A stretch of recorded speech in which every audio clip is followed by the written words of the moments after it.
I trust Lisa's opinion so much, and she is wondering if I should get married. And this sticks me. The only way that I would leave Jolly Pirates is if I did something for myself. It's like if I worked at like a strip club. No. I just thought he would get ready more for me to come. So it just kind of feels like I'm not really welcome here. It is hard for Manon to move forward, but I definitely worry that Manon dwelling on the past is gonna make her family less interested in helping us. Ah, yes, The Other Way, probably my favourite of all of the 90-day shows. There's just something about the other countries and the inevitable culture clash and drama that feels so refreshingly different. I mean, tell me, what other shows can you find quaint British countryside villages mixed with Aruban pirate ships and a spoilt Colombian? Matthew's hometown is like the quintessential English countryside. There's lots of sheep, a lot of cute little cottages. The job also has a lot of temptation in it. Women, when they come on vacation, they think party, party, party, and they think, oh wow, I'm gonna go with a local guy, you know. Yeah, there's a variety of people, settings, a mix of characters and drama. And in this video, I'm going to be running through the whole episode, everything from this week's episode of The Other Way, except for Jenny and Sumit. I've got a separate video about them if you've yet to see it. I'll include a link in the description below. But let's whiz through all of this week's storylines, starting with Luke and Madelein, who we join in the middle of their drama while they're still sat with their wedding planner, trying to work out where all the money that Luke sent for their wedding has gone. You told me I stole you money and you don't get it. Be careful, will you worse? I'm sorry for how this is turning out. So the last time we saw these two, Luke had arrived in Colombia early in a bid to surprise Madelein. Now, their initial reunion wasn't quite what he was expecting, but things got even worse that evening when their wedding planner came round. You see, this lady, who also happens to be Madelein's dressmaker and her beauty pageant coach, wanted the rest of the money, the outstanding balance for their wedding. You know, the wedding that's due to take place in 3 weeks' time. Pay me or the wedding is off, she threatened. Now, Luke maintains that he's sent all the money for the wedding, everything that they've agreed. But there's a disagreement here, a very public disagreement, because Madelein feels that the money that Luke sent was never for the wedding at all. That money was partly for my dress, partly for the rent. You know this, Luke. Why are you causing a fuss? Why are you making me out to be a liar? She asks. Be careful, will you worse? Please finish with her. I don't want to the people see me fighting. Okay, amor. I so embarrassing.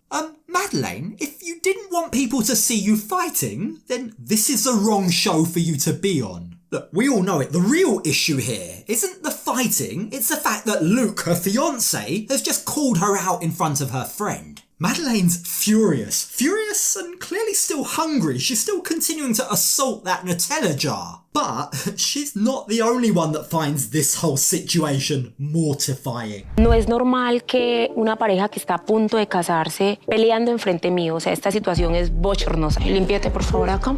Gracias. Seriously, Madelein's face is covered in chocolate. But I do agree, it's not normal or healthy for a couple this close to their wedding to be fighting this much. Now, thankfully, it does finally dawn on Madelein that she has no choice. Luke is broke. He can't afford all of these extras. He has only $3,000 more that he can spend. So she reluctantly agrees to make a few cuts to her dream wedding in order to drive the price back down. Now, the problem, of course, is that although the budget issues, the money problems seem to have now been resolved, their relationship issues are now more obvious than ever. También es que piensen si es que se quieren casar porque pues espero que realmente más que el dinero los una el amor, que es lo más importante. Those are some wise words from a lady that knows Madelein very well. I hope you're not marrying for money, but rather for love, she warns both of them, but I think more so Madelein than anyone else. Now, as her friend leaves, Madelein begins to really ponder what was just said. The thing is, I don't think she's fully understood what was meant by that message. You see, she seems to have interpreted it as her friend warning her that Luke might not be the right guy for her to marry. I trust Lisa's opinion so much, and she is wondering if I should get married. And this sticks me.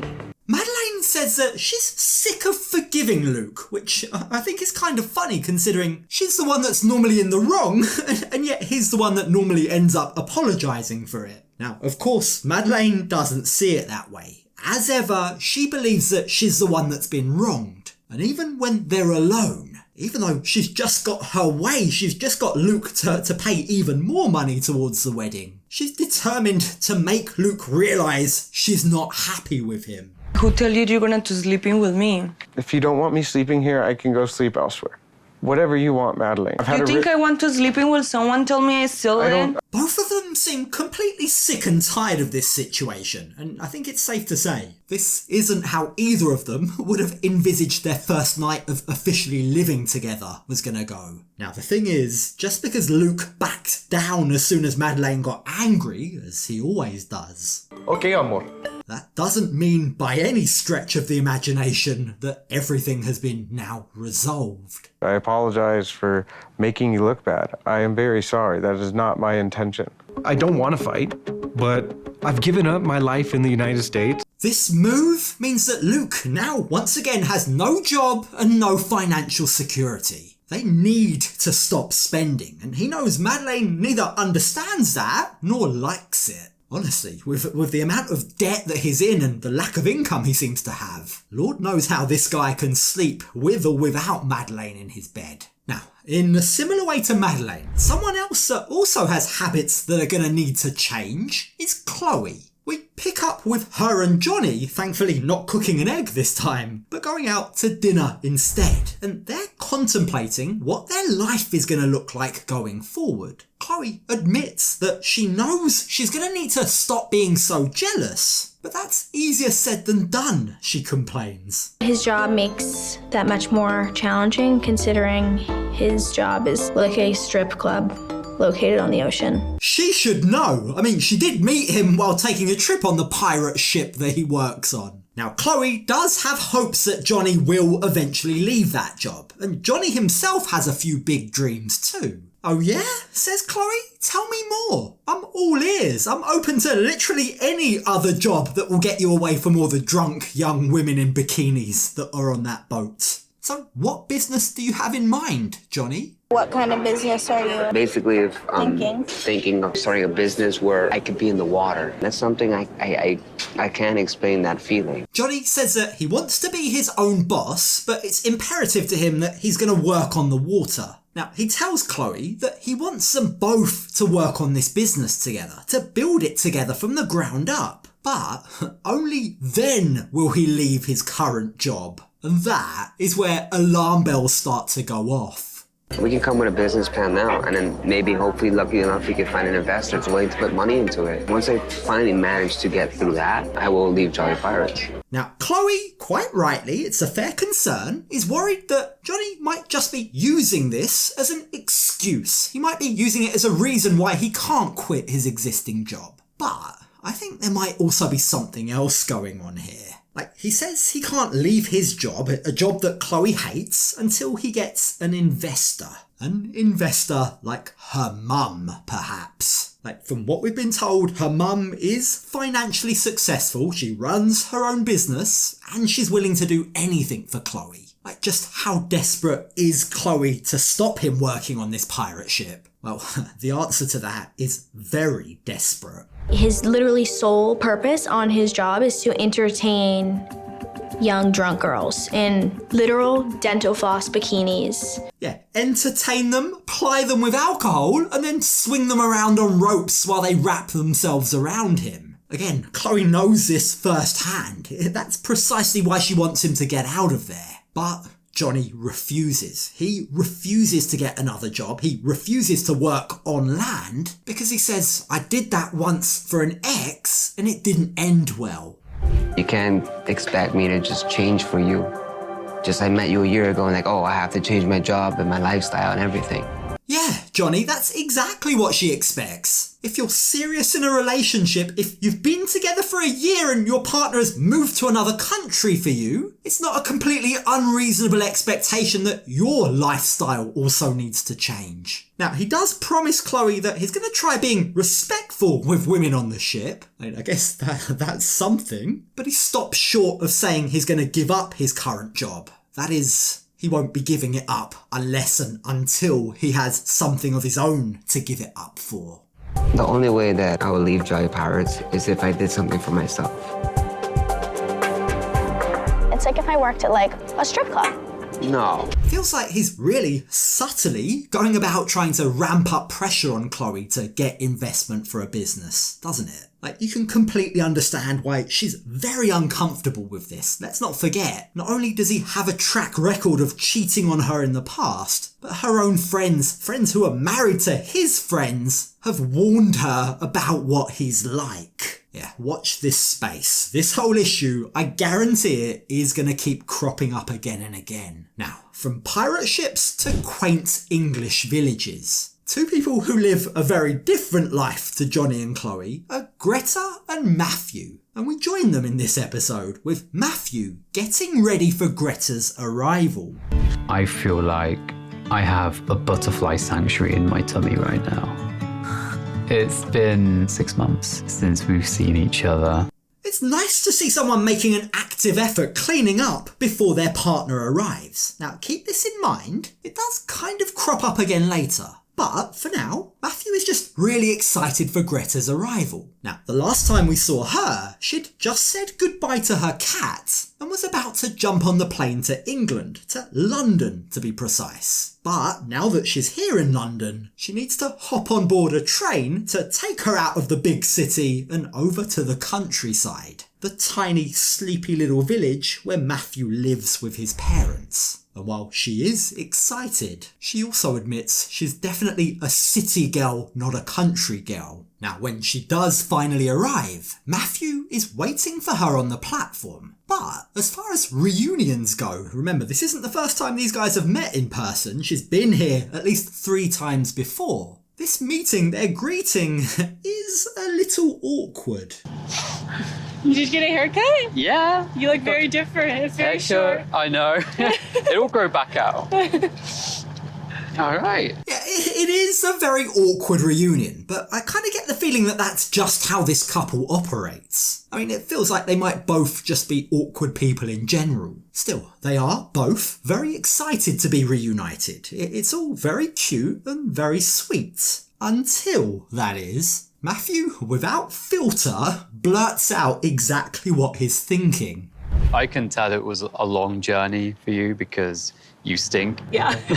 I had to carry some very heavy suitcases. Seriously, dude, I mean, way to ruin the moment. Some things, Matthew, are better left unsaid. Now, at least Greta doesn't seem to mind too much. But as they get into his car and head home, presumably with the windows down, it again dawns on Greta just how quiet this village is. It's definitely in her dream world, definitely not where she'd want to live, especially not living with his parents. Hardly the privacy a soon-to-be wed couple would want. I'm sleeping down the hall from his parents. The walls are pretty thin. It's not ideal, especially for the type of stuff I like. Sorry, I just cut that out. Oh, hello, Greta. Awkward, eccentric, but not afraid to share information like that, it seems. This lady intrigues me. Like, honestly, I'm keen to peel back the layers and find out more about her. Now, for as small as Matthew's parents' house is, the room that she and her fiancé will be staying in is also small. It's clean, he did clean up as we saw, but it's small, it's cramped. There's not exactly much space for her clothing. And to make matters worse, although he did thoughtfully mark the letter G onto some of his drawers, G for Greta,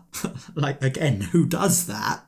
Unfortunately, he forgot to empty those drawers. Greta is suddenly annoyed by this. She's annoyed and worried about the lack of space. So you don't see space as an issue right now? No, I think this is fine. This is fine. Should we lay out and start doing the suitcase or? I feel like I just want to do that like alone. There's literally not enough room for them both to be there while she unpacks. But more than that, Greta wants and needs some alone time right now. She wants Matthew out of there before she begins to cry. Like, for Greta, this feels like more than just forgetting to clean out a few drawers. It feels like he's unprepared. It feels like he hasn't made an effort. I just thought he would get ready more for me to come. So it just kind of feels like I'm not really welcome here. Look, I get it. I understand that this is all very overwhelming for her. She's just left her life, her house, her cat, to start a life with a man that she loves in a house in a village that she's not entirely comfortable with. You can kind of empathise with her. You can see why she feels like she's intruding into someone else's space right now. But at the same time, it also feels like she might be overthinking things. This feels, dare I say, it feels more like overwhelm, maybe tiredness from the long journey, than it is about drawers or lack of space. Now, on that topic of space, Matthew, she tells us, was supposed to have started looking for our own place, our own little apartment, but is yet to find anywhere. It doesn't really seem like he's made much effort in that department, she tells us. And for Matthew's sake, if he wants to keep Greta happy, I firmly suggest he gets a move on. You need help? You can get me a bigger room.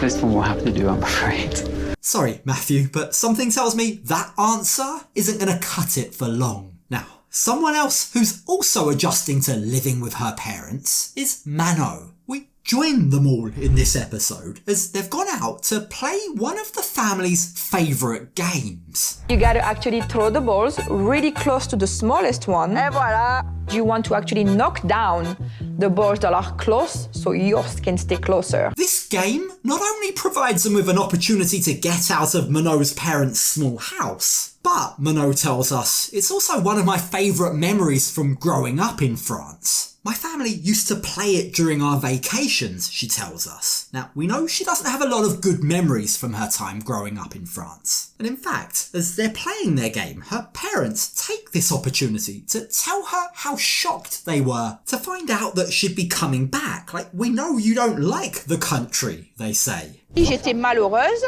misérable, je me sentais comme un ovni ici. Even in our own family, Manon tells her parents, I always felt like an outsider. I always looked different from the rest of you. Your comments, your well-intentioned comments, just made me feel even worse, she tells them. Now, her parents love her, they never intended to hurt her, but they do agree, like they understand that some of the things they may have said might not have been the best. Like they understand why some of those things might have made her feel worse about herself, made her feel insecure. Il y a beaucoup de body shaming. Je le sais que je suis différente des autres. On a tout le temps cru faire de notre mieux. Voilà, Après, je dis pas qu'on a fait tout parfaitement, ça c'est loin de... Now, while this deep, cathartic conversation is going on, Anthony is just stood there not knowing what they're talking about. He knows it took a lot of courage for Manon to move back to France. He knows that she has a lot of trauma that she's having to work through from her past. But he's also very aware that unless she can learn to let go of that baggage that she carries with her might have a very real impact on their present. It is hard for Manon to move forward, but I definitely worry that Manon dwelling on the past is going to make her family less interested in helping us. Thankfully, instead of that happening, at least for now, her parents seem to really make an effort to listen to Manon. They empathise with her, they apologise for their mistakes of the past, they promise that they're going to do better now. Now, in turn, Manon acknowledges that they were only doing their best, they were only doing what they thought was right, and they always, she reaffirms, they always gave me love. I felt that love, I still feel that love, she says, and I'm really glad that we've had this conversation. This conversation, you feel, was essential in order for Manon to stand any chance of thriving here. I just want them to be aware all the ways of thinking need to evolve because I'm committed to make it work here in France. So I hope to see that making a change. Manon really wants to make this move work, but if her family revert back to their old ways, if they go back to making hurtful comments, that's only going to make her and Anthony's already precarious situation even harder. Truth is, of all the couples, Manon and Anthony do have the most to lose. They're the only ones with a kid. Fingers crossed it's onwards and upwards for them from here.